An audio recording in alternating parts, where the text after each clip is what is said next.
noches, amigos. Bienvenidos a esta misma semana. Buenas noches, Diana. Muy buenas noches a todos. Hoy con varios temas a tratar. Tenemos que hablar sobre el Intran, la resolución para el conflicto entre los taxistas y las plataformas como Uber y, bueno, la resolución de este problema. Sí, también el tema del Código Penal. Por supuesto. Un consenso en el Senado.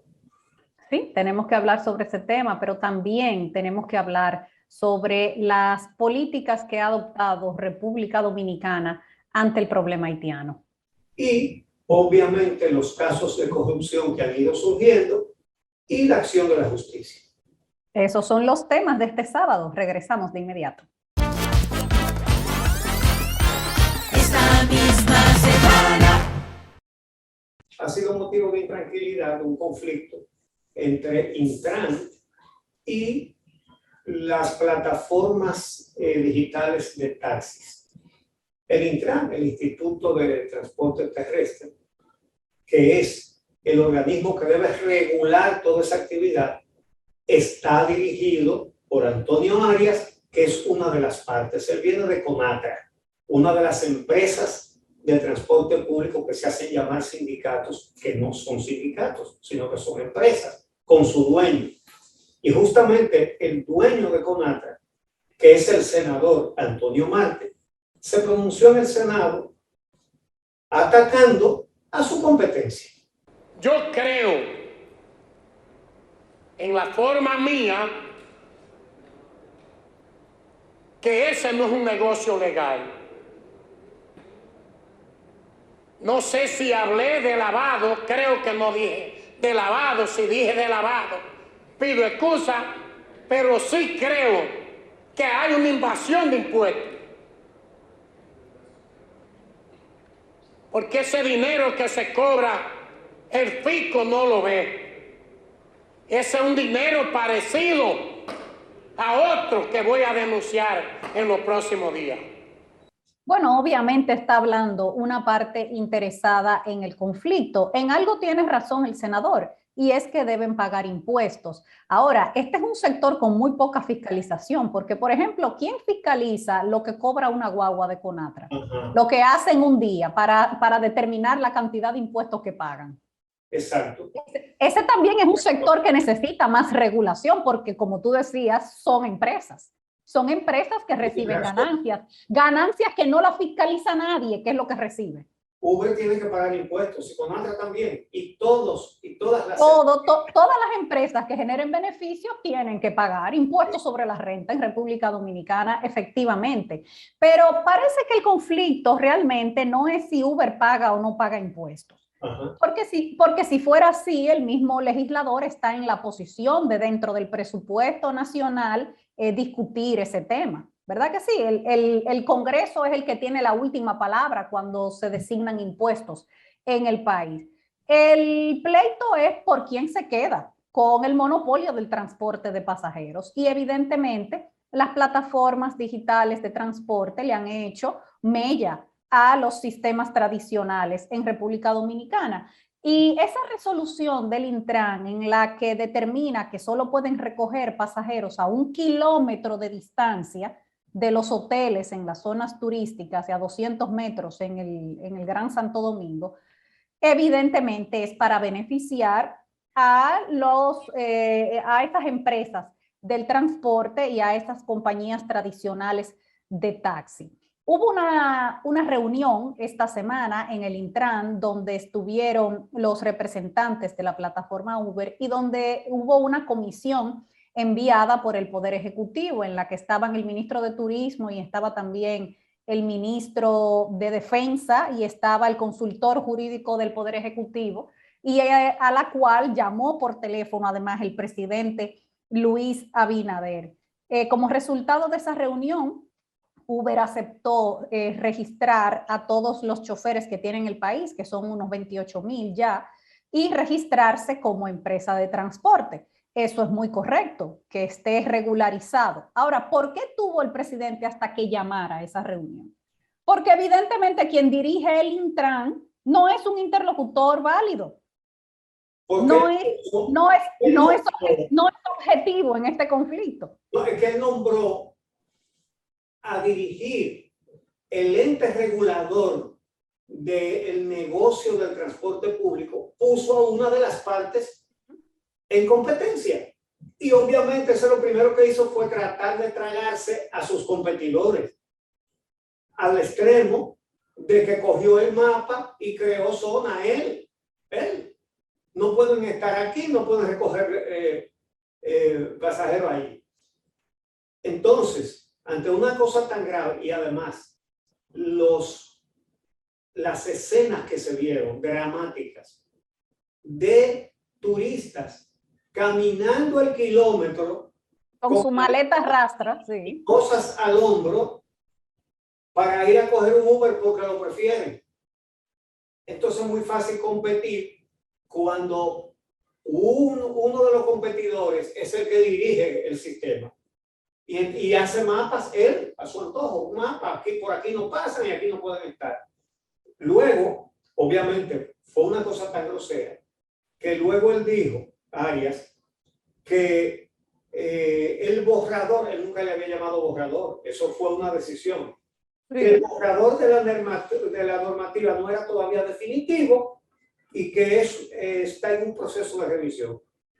El presidente tuvo que ponerle a un ministro A uno no, a dos. Estaba el de defensa también. A dos. Tiene razón, el ministro de Turismo. ¿Y cuál fue el otro? El de defensa. El ministro de Defensa, la Guardia. Claro, claro, porque los conflictos han llegado al extremo de agresiones a vehículos donde andan turistas. Exactamente. Entonces, vamos a ver lo que dijo el ministro de Turismo, David Collado. Con esto lo que queremos es evitar que se dé una situación en los pueblos turísticos, sobre todo aquí en el este. Es inaceptable para el gobierno dominicano que se altere la paz y el orden en los pueblos turísticos o en cualquier punto del país. Y luego, el CONATRA director del Intran ve positivo que se llegue a un acuerdo. Bueno, la pregunta ahora es si después que ya la empresa de transporte con plataforma digital Uber aceptó registrarse y registrar a todos sus choferes, si seguirán impidiendo que tomen pasajeros en las zonas turísticas. Porque se supone que ya cumplieron con lo que le exigieron. Entonces vamos a ver si ahora todavía los taxistas tradicionales van a seguir impidiendo que tomen pasajeros. ¿O qué nueva norma se inventarán para tratar de destruir a la competencia? Bueno, entonces regresamos con el Código Penal. Esta semana la comisión bicameral que estudia el Código Penal hizo su recomendación final que fue aprobada en primera lectura en el Senado. No sin el voto disidente de varios legisladores. Ese voto fue firmado por la senadora Farideh Raful, por Antonio Taveras, por José Horacio Rodríguez y por otros diputados, en el cual señalaban varios puntos que todavía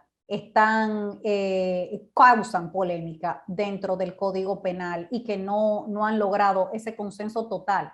Está el caso, por ejemplo, de los temas que tienen que ver con discriminación en el homicidio agravado. En el homicidio agravado se había incluido como una agravante, valga la redundancia, el tema de cuando se producía por discriminación sexual. Eso fue eliminado en ese proyecto del Código Penal. Como también al artículo que tiene que ver con la discriminación per se, se le agregó una coletilla, aunque volvieron a integrar el tema de la orientación sexual como motivo de discriminación penado por el Código Penal, le agregaron una coletilla ahí que decía que en cierta forma exime de responsabilidad cuando dice que es cuando atente contra las buenas costumbres.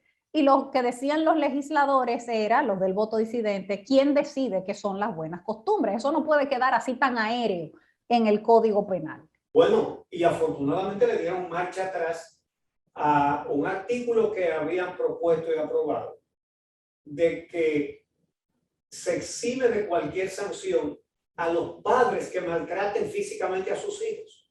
Sí, ellos habían utilizado una frasecita para enmascarar esa, que era disciplina bien aplicada. Y ahí vamos otra vez. ¿Quién decide lo que es disciplina bien aplicada?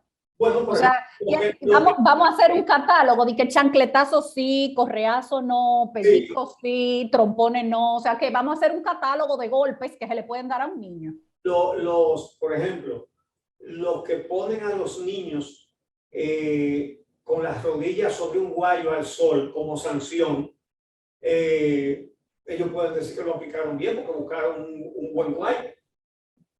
Entonces, realmente es una barbaridad.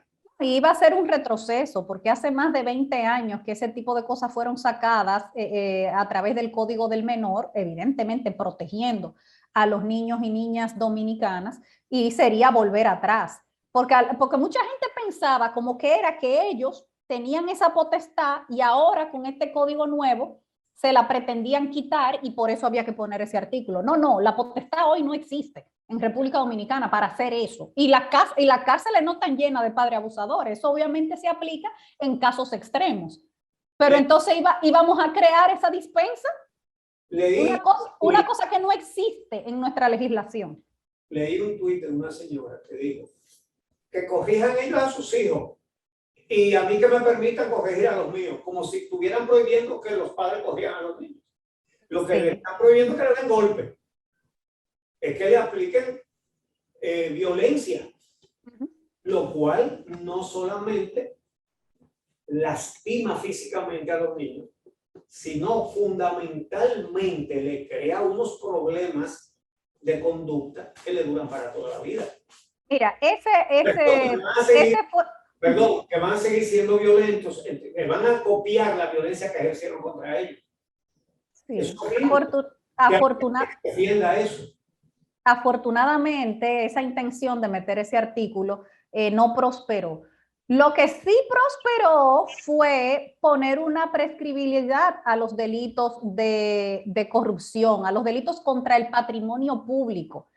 Ellos decidieron ponerle 20 años, en vez de que sean imprescriptibles, ponerle 20 años. Entonces tú sabes lo que pasa con eso, que lo único que hay que hacer es evitar que te descubran por un tiempo. Pero ya después que el tiempo pasó, ya esos cuartos son tuyos, tú te los robaste y nadie te puede perseguir. Sino que se instituye un premio para el que haya logrado burlar la ley. Sí. Mira, roba y después escóndete, amaroma, y si pasan 20 años, entonces tiene un premio por haber sido tan listo en contra de los intereses del Estado. Y mira, a la gente tal vez pueda parecerle, bueno, pero 20 años es mucho tiempo. Realmente no es tanto. Señores, piensen ahora mismo, 20 años atrás, 2001, gobierno de Hipólito Mejía. Eso fue el otro día. Imagínate que hoy Odebrecht finalmente entregue la lista de todos los codinomes, de a quién le dio dinero y toda la cosa, y salgan gente de ese gobierno. Que de hecho, en la confesión de Odebrecht, ellos dijeron que empezaron a pagar sobornos desde el gobierno de Hipólito Mejía para acá. Entonces, imagínense que salgan los de ese gobierno. Ya no lo podemos juzgar porque pasaron 20 años. Y que salgan 4 sujetos muertos de la risa. No me pueden aplicar esto porque ya pasaron 20 años. Y los cuartos son míos, no me lo pueden quitar. Un día al país y nadie puede ponerme un dedo encima. ¿Cómo es posible que se instituyan artículos que premien al que les robe al Estado y con ello a todos los dominicanos? Claro, otro retroceso es que instituyeron lo de la creación de tribunales militares para dirimir temas que tienen que ver con miembros de las Fuerzas Armadas, del Ejército y demás. Esto es gravísimo. Imagínense ustedes el caso de Adán Cáceres, que el país ha sido testigo, y esa confesión de Girón en el tribunal que todo el país pudo ver, de esa podredumbre que salió. Entonces, un caso como ese, por ejemplo, entonces se iría a un tribunal militar y no a un tribunal ordinario donde hay un ministerio público independiente investigándolo y sometiéndolo. Qué conveniente, qué conveniente. Con ese artículo estamos presenciando un retroceso hacia un estado de injusticia. Y todo eso fue porque levantó Roncha que la justicia descubriera un acto de corrupción de militares.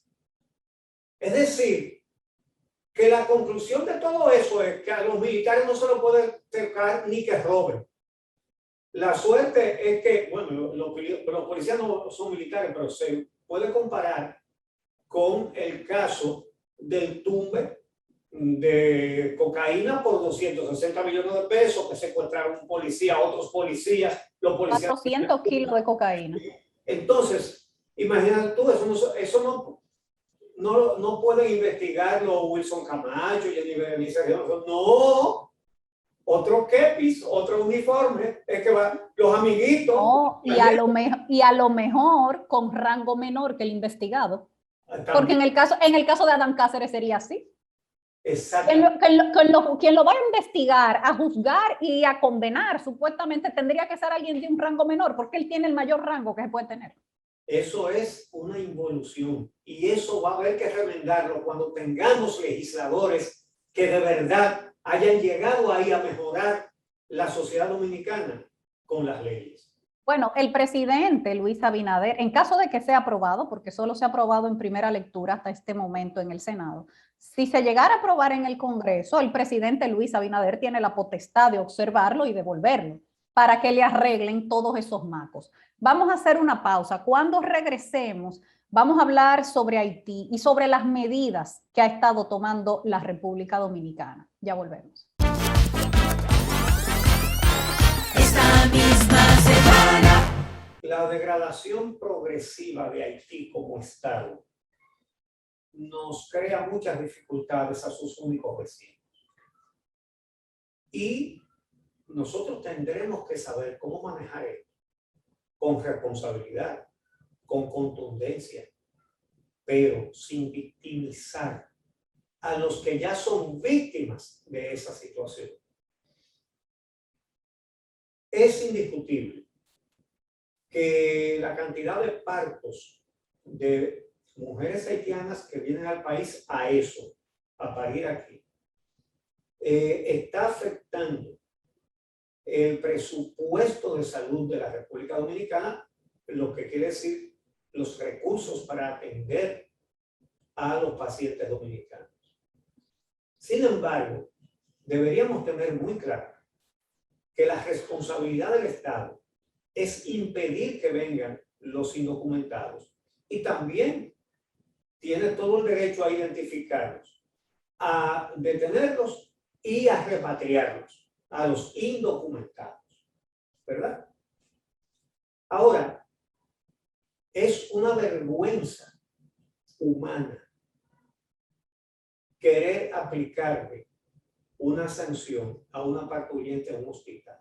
De hecho, los médicos, en su juramento hipocrático, es imposible decirle que no a nadie por ningún motivo, que no se le va a dar una atención médica que necesita. El asunto es que no lo resuelven donde lo tienen que resolver, que es en la frontera. Porque eso es un negocio, lo de traer parturientas aquí. Es un negocio. Esas parturientas no tienen dónde parir aquí. Y menos ahora, con la crisis que tienen. Pero es más fácil detener a una mujer con 8 meses y medio de embarazo que a la mafia, que los trae, Pero, que a los guardias que cogen el soborno en la frontera para dejarlos pasar, que a los que se lucran de eso. Eso es más fácil. Es más fácil tú entrar a una maternidad, es horrible, eso es horroroso, pero es más fácil hacer eso. Es más fácil entrar en la maternidad de Los Minas, como hicieron esta semana, y sacar a un grupo de mujeres embarazadas y llevarlas a la frontera y dejarlas ahí. No solamente es más fácil llevárselas a la maternidad, sino que es más productivo porque los que cobraron por traer esa parturienta aquí se quedan con su dinero, muy contentos y además continuando el negocio. Es en la frontera donde hay que impedirlo. ¿Y cómo pasan por la frontera? Y la frontera no está bien vigilada. ¿Y cuántos puestos de chequeo hay? Eso sí que es válido y eso sí que es necesario. Y eso sí que es una responsabilidad de las autoridades. No dejen que entren. No dejen que entren. Simplemente. Ahora, recogerlas en un hospital. Esas son las cosas que pueden quitarnos razón en nuestros reclamos válidos Entonces, lo que tenemos que hacer es lo que hay que hacer.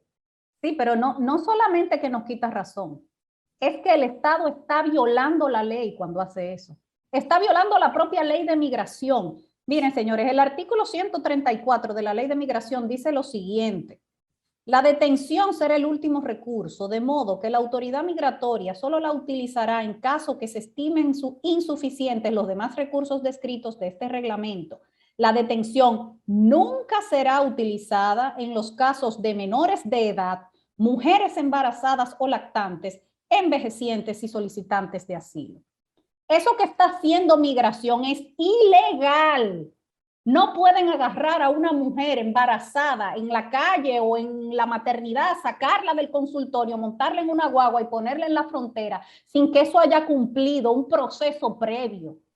Un proceso en el que esa mujer tiene que haber sido escuchada, porque tú no sabes ni siquiera si estás deportando a una dominicana.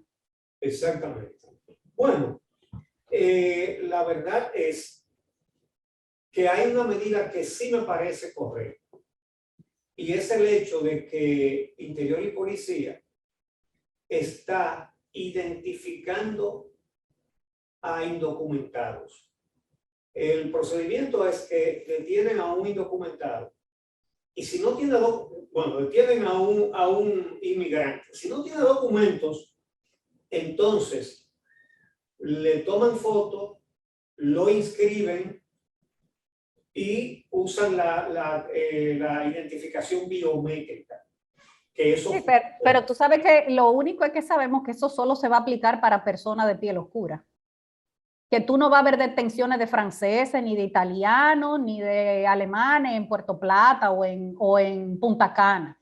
Que eso tú solamente lo vas a ver con personas de tez oscura. Una medida que sí es correcta es la que está aplicando el Ministerio de Interior y Policía de hacerle la identificación biométrica a los indocumentados que encuentren para hacer un registro en el país. Porque la gran mayoría de los haitianos no tienen identificación de su propio país. Aquí mismo tenemos a una cantidad de dominicanos indocumentados, muchísimos. Una proporción que algunos ni sueñan. Porque hay muchísima gente que no tiene documentos porque sus padres no lo tienen, sus abuelos no lo tienen, ni sus bisabuelos lo tuvieron nunca, ni sus tatarabuelos tampoco. Dominicanos.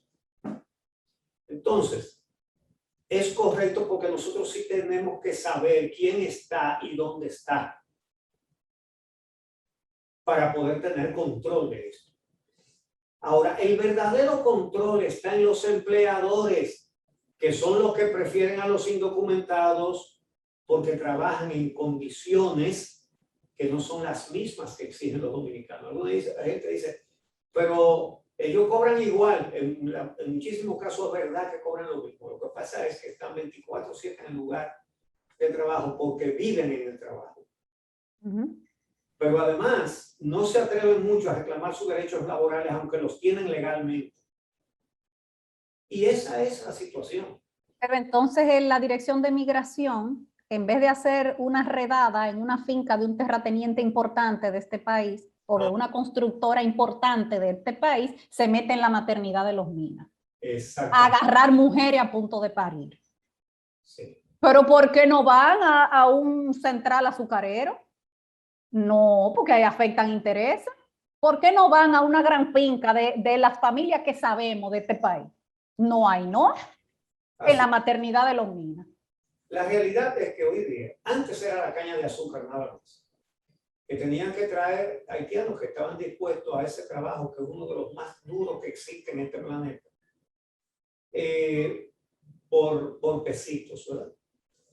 Pero ahora los empresarios agrícolas tienen haitianos trabajando el arroz, el banano, las habichuelas, es todo. Es todo. Si decimos mañana se van todos los haitianos del país, alguien se pregunta, ¿qué pasaría con la producción agrícola? Y con la construcción también. Entonces, realmente lo que pasa es que esa inmigración es desbordante. No están viniendo los que necesitamos, sino muchísimos más. Y es un problema insoportable. Hay que decirlo. Esa es la verdad. Es un problema insoportable. Lo único que nunca se va a acabar porque lo atacan donde no es. Donde no es. Las parturientas. Y la frontera no está súper militarizada. ¿Y cómo que sigue? Se supone que hace semanas que esa frontera está sellada. Exacto. Entonces, ¿cómo es que están llegando? Exacto. Pero parece que de ese hilo no quiere tirar la Dirección de Migración, ni el CESFRON, ni el Ejército, ni el gobierno. De ese hilo no, porque ese hilo pasa por admitir que son los mismos llamados a resguardar la frontera los que cogen los cuartos y los dejan entrar. Se necesita autoridad bien aplicada. Se necesita, porque el problema es grande, pero no tirando a donde no están las palomas, sino donde están los pichoncitos. Realmente es difícil combatir este problema así. Bien, Diana, entonces vamos a hacer una pausa y vamos a pasar al tema de la semana, los casos de corrupción.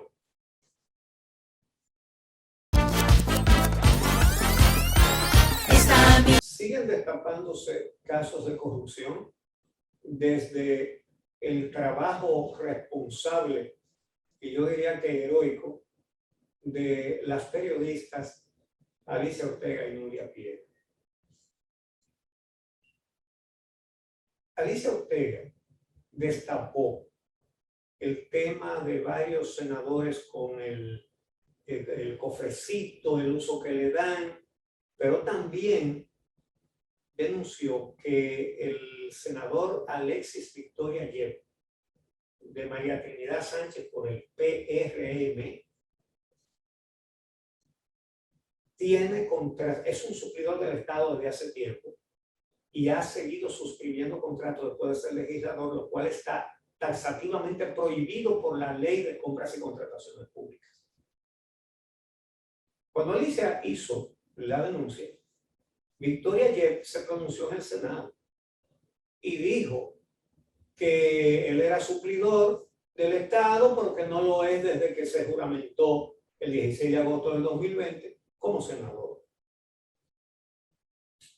Y además fue más lejos. Él dijo que si le probaban que le había hecho una sola venta al Estado después de ser senador, él al día siguiente presentaba su renuncia.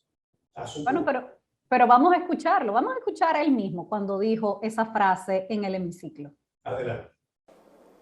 Entonces, presidente, solamente hacer un aclarando y solamente decirle que si alguna de esas empresas que están en las declaraciones juradas de bienes han sido adjudicadas después de que yo soy senador, yo pongo mi renuncia al otro día de este honorable Congreso de la República y este Senado. Es cuanto, presidente, y muchas gracias. Bueno, pues Compras y Contrataciones despejó esa duda. A pesar de que la propia periodista Alicia Ortega había dicho que los documentos que ella había mostrado se los había dado Compras y Contrataciones, bueno, pues la dirección emitió un informe, ya que el propio senador lo dijo en el hemiciclo y lo dijo públicamente, que le pedía eso a Compras y Contrataciones, pues Compras y Contrataciones lo tomó en serio y emitió un informe donde hace constar que efectivamente empresas del senador han sido beneficiadas con compras en el Estado.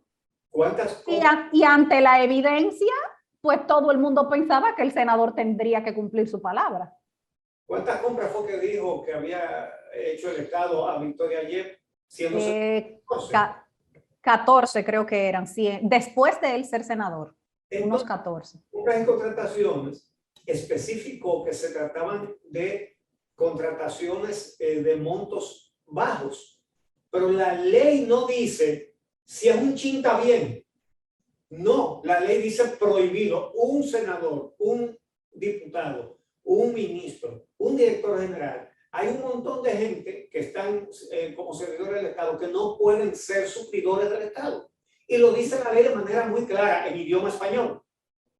Entonces, la primera reacción de Victoria Yep, los periodistas buscándolo en el Senado, él no quiso hablar. Ahora no habla. después de que había dicho que si le demostraban una sola venta al Estado, después de ser senador, renunciaba, como ustedes lo oyeron. Y luego, entonces, en un tuit, puso que le ha vendido poca cosa. Es decir, que ahora no es que no le vendió, sino que ha sido chin. Que han sido montos pequeños, pero no importa que sean chin o que sean mucho, es que no le puede vender al Estado nada, porque entonces la manera de evadir esa disposición sería, en vez de hacer un contrato grande, hacer mucho chiquito. Exactamente. Muchas compras chiquitas. Entonces, por eso es que no puede hacer ni una cosa ni la otra, ni chin ni mucho, no puede venderle, punto. Entonces, nosotros en este programa también, el día, y tú y Patricia en la cuestión, tenemos años diciendo que todos estos problemas están originados por la forma en que los partidos hacen sus postulaciones a cargos congresuales y municipales. Y es que postulan a personas que tienen dinero para pagarse su propia campaña.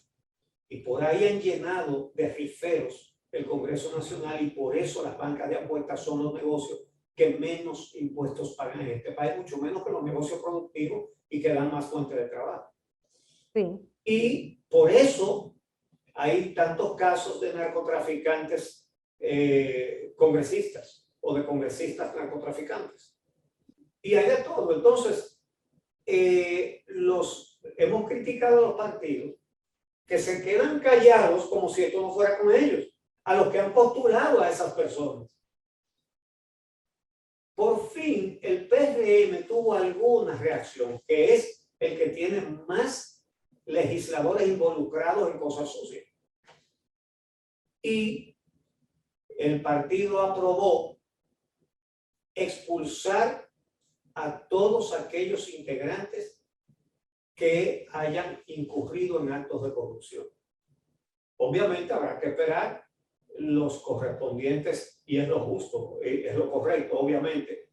Hay que esperar que los juzguen y que los declaren culpables. Pero de todas maneras, se nombró una comisión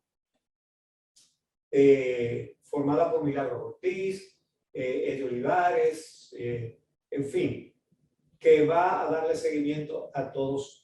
Bueno, justamente la Dirección de Ética, Compras y Contrataciones y la Contraloría fueron las que emitieron el informe al presidente Luis Abinader, que sirvió de sustento para la suspensión de Adán Peguero como director del Impostón, y quien ha vuelto a ser interrogado esta semana en la Procuraduría General de la República. Ese es otro de los casos también destapados la semana pasada, pero que esta semana fue cuando finalmente Adán Peguero fue suspendido de su cargo.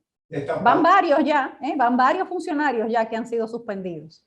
Destapado por Nuria Piera, en un trabajo de investigación que la verdad es que dejó poco margen para defenderse. Bueno, al menos antes, cuando Alicia Ortega y Nuria Piera destapaban un tema, no le hacían caso. Eso era un tema no para salas de audiencia, sino para la pantalla de la televisión, nada más, y no pasaba de ahí. Ahora, de la pantalla de televisión van a los estrados, porque hay sometimiento, hay investigaciones y hay sanciones.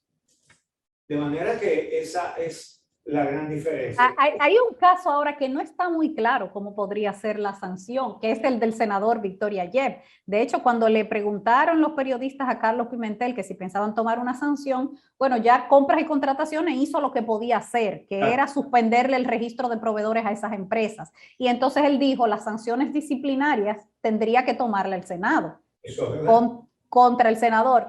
La pregunta es, ¿lo van a hacer? ¿El Senado va a abrir un proceso disciplinario contra el senador Victoria Yep? ¿Lo va a hacer el presidente de la Cámara de Senadores? ¿Lo van a hacer sus demás compañeros? Ellos tienen mayoría en el Senado. El presidente, yo no dudo que lo proponga. Es que no va a conseguir los votos para hacerlo. Porque ya hemos hablado de cómo que se postula a senadores y diputados. Entonces, eso es lo que pasa. Él tiene otro problema, el del impostón, Adán Peguero, porque él canceló a muchos empleados que estaban del gobierno anterior, pero no le pagó sus prestaciones. Y hay un sometimiento judicial por eso.